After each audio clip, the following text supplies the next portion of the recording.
தனுசு ராசி நேயர்கள், இதுவரை எடுக்காத முயற்சிகளுக்கு இப்போது எடுங்கள், உங்களுக்கு மாபெரும் பலன் உண்டு. எப்படி? இதுவரை முயற்சி அப்ளிகேஷன் போடலாம் தள்ளி போயிட்டு இருந்தீங்க, இல்லை இந்த காலத்தில் போடுங்க, உங்களுடைய கோலை நீங்கள் அடைவீங்க.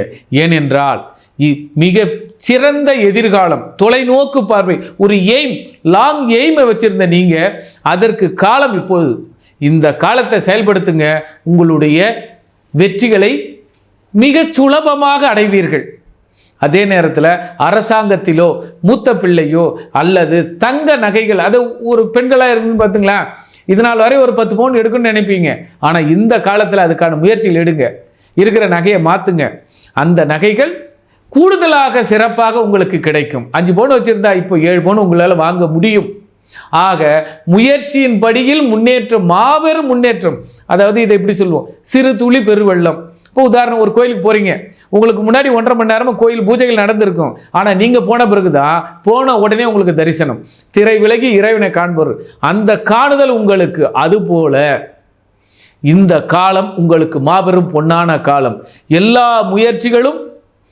எல்லா சிறு முயற்சிகளும் உங்களுக்கு பெரும் வெற்றிகளாக கொடுக்கும். ஆக தனுசு ராசி நேயர்களுக்கு முயற்சி மாபெரும் பலிதமாகும். ஆக பலிதம் உங்களுடைய வாழ்க்கைக்கு மாபெரும் பாலமாக இருக்கும். ஆக தனுசு ராசி முயற்சிகள் பலிதமாகும், மாபெரும் பலிதமாகும்.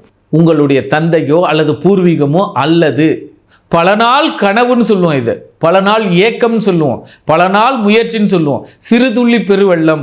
ஆக சிறு சேமிப்பில் ரெக்கரிங் டெபாசிட்டுகளில் சேர்த்து வச்சு இந்த சேமிப்பு தொகைகள், அது புண்ணியமாகட்டும் அல்லது பணமாகட்டும், இரண்டும் இந்த காலம் சிறப்பாக உங்களுக்கு வாழ்வை தரும். ஆக மூத்தவர்களும் வயது முதிர்ந்தவர்களும் ஆசீர்வாதத்தோடு ஒரு நிலையான, நல்லா புரிஞ்சுங்க, நிலையான அங்கீகாரம், அந்த அமைப்பை இப்பொழுது பெறுவீர்கள். ஆக தனுசு ராசி நேயர்களுக்கு நிலையான ஒரு வரம், நிலையான ஒரு சூழலில் மிகச் சிறப்பான இந்த காலம் இருக்கும். ஆக அந்த காலத்தை பயன்படுத்தி கொள்ளுங்கள், வாழ்வில் வெற்றி பெறுங்கள். அதாவது இப்போ இந்த நெக்ஸ்ட் ஜெனரேஷன் இந்த டிவி நேயர்கள் வழியாக மக்களுக்கு இந்த டிவியும் அடியேனும் ஒரு சில ஜோதிட கருத்துக்களையும் ஆன்மீக கருத்துக்களையும் தெரிவித்துக் கொள்கிறோம். இப்போ குறிப்பிட்ட இந்த செய்திகள் அத்தனையுமே அவரவர் ஜாதகத்தின் ஏற்ப சற்று ஏறுதலும் குறைதலும் இருக்கும்.